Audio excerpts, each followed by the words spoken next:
Hello once again and welcome to part 5 of my channel. Today we'll talk about the build-up to the court case.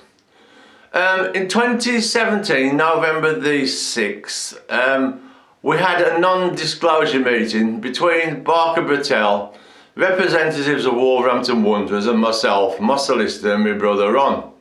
We met at Keystone Law offices in London.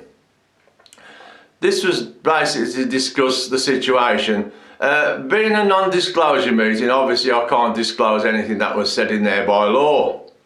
But when I went to the meeting, I decided I was going to tape the meeting because of the underhandedness of the previous meetings with Barker Battelle, as in the library situation.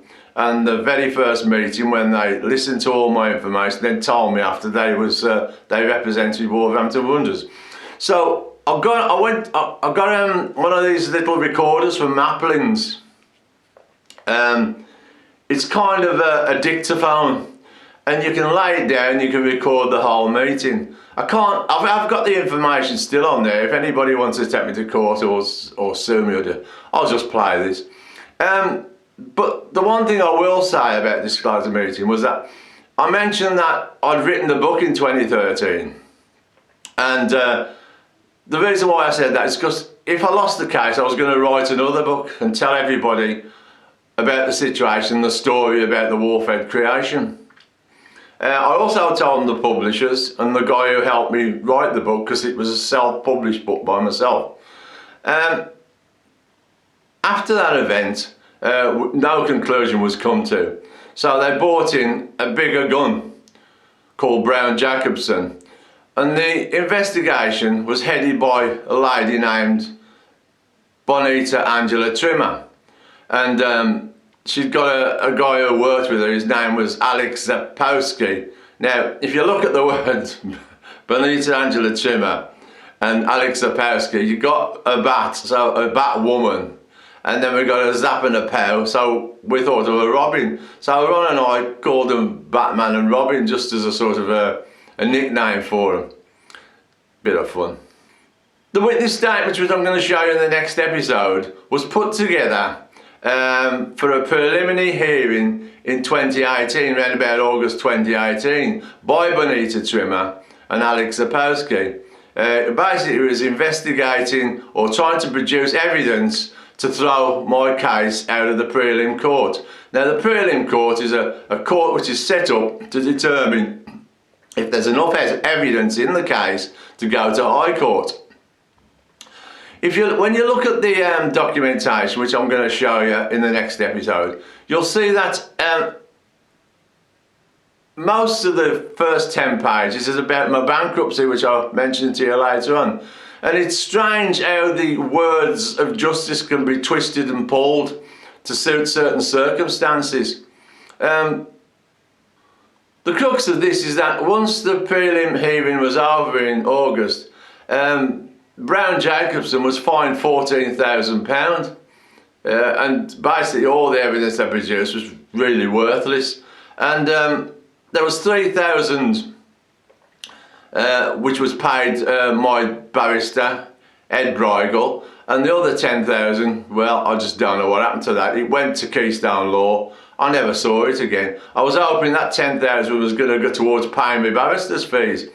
But you say, well, what barrister's fees? Well, when you have a no-win, no-fee case, there's no such thing as no-win, no-fee case. And to get a good barrister to do it with no win, no fee, it's kind of like finding hen's teeth. You ain't going to get a good barrister on no win, no fee.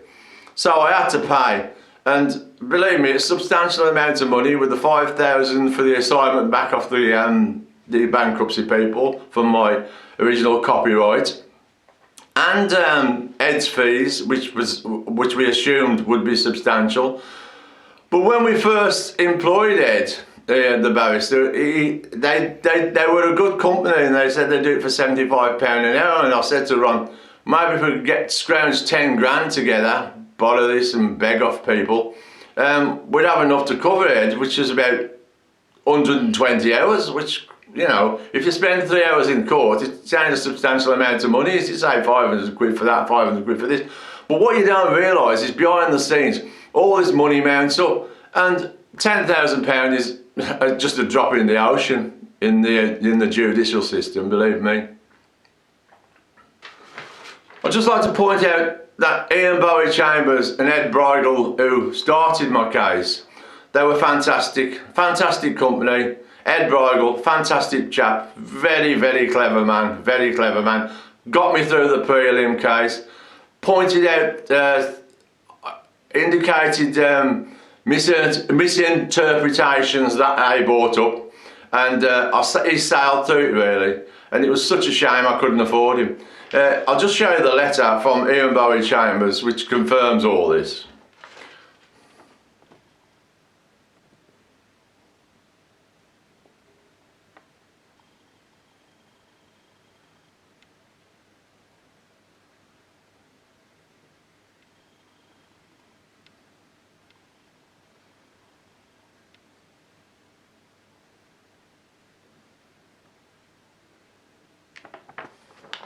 As I said, they were a brilliant company.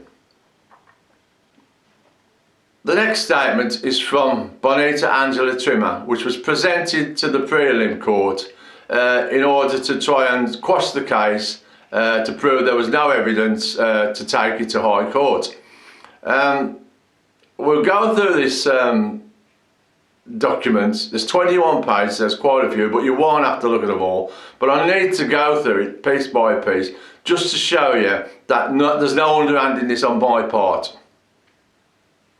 Basically, the first 10 pages was about my bankruptcy, and it's strange how the words of the law can be twisted and manipulated to suit certain people's needs. And to me, this witness statement of Bonita Trimmer's is such the case, and I intend proving it to you by going through it on a piece by piece basis, word by word, analysing her witness statement and proving to you that the whole witness statement was completely useless, completely worthless and really amateurish, because it didn't prove anything, it didn't get anywhere, and some of the witness statements in there, I want you to judge for yourself when I point them out to you. I'm not going to say is this, is that. My mum always said to me, if you can't say something good about a person, don't say something bad. So I don't intend doing that, and not only that, for legal reasons as well. What I'll do, I'll just produce the solid evidence, I'll talk about it, and you can judge for yourself. I've got all the paperwork, I've got all the evidence, all you got to do is look. Once the preliminary hearing was finished, which was in August 2018, the result of that was that Wolverhampton Wanderers and Brown Jacobson were fined £14,000 by the courts. I don't know what it was for. I think it was for wasting time, court time, lack of evidence or something like that. I'm not a legal guy, so I don't know. But the point is, there was £14,000 in Keystone Law's hands. They paid Ed Brigel's fee for taking it to the prelim court, which was £3.5 grand, which left an outstanding amount of money of £10,000. Now, I don't know what happened to that £10,000. I assume that it would probably go towards paying Ed's first future fees for representing me at the High Court, but that wasn't the case. The money just disappeared. Nobody explained to me where the 10,000 went. I know Wolverhampton Wanderers definitely paid it, but that's the way the judicial system works. So basically, at the end of the day, when the case came to High Court, I hadn't got Ed to support me. I hadn't got their company. I'd got an obscure company which came in at the last minute. I think he read my documentation once, 4 years documentation. He had about 3 days to read it. He came to court, he represented me. He did as best he could, but I'm not going to name him, I'm not going to name the company, because they did their best, but it was a no-go from the day that happened. As soon as Ed Brigel pulled out, I knew it was going to be an uphill struggle, believe me. What I'll do now is I'll show you the 21 pages of Bonita Trimmer's statement, the one that she prepared for the throwout case, a prelim throwout case which occurred in August 2018. I'll just display it page by page, so if any of you budding solicitors or barristers want to refer back to it or look back on it, you can. And you can see it's there to be seen, it's solid evidence there to be seen. Well, then in the next episode we'll go through this.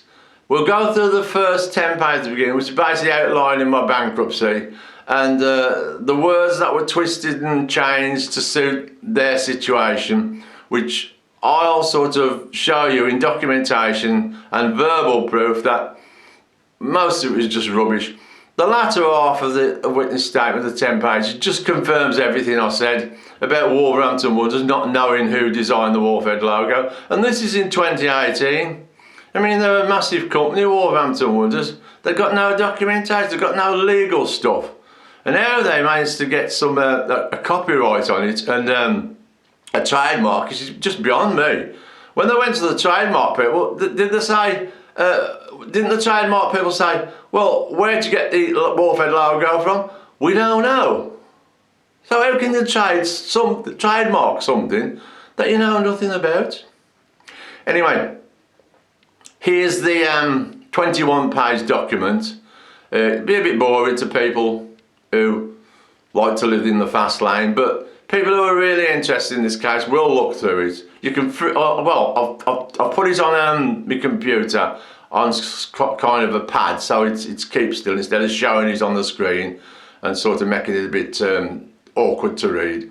Here it is, and then what we'll do in the next episode, with episode 6, we'll analyse that statement, and then after that we'll go on further on to discuss all the witness statements.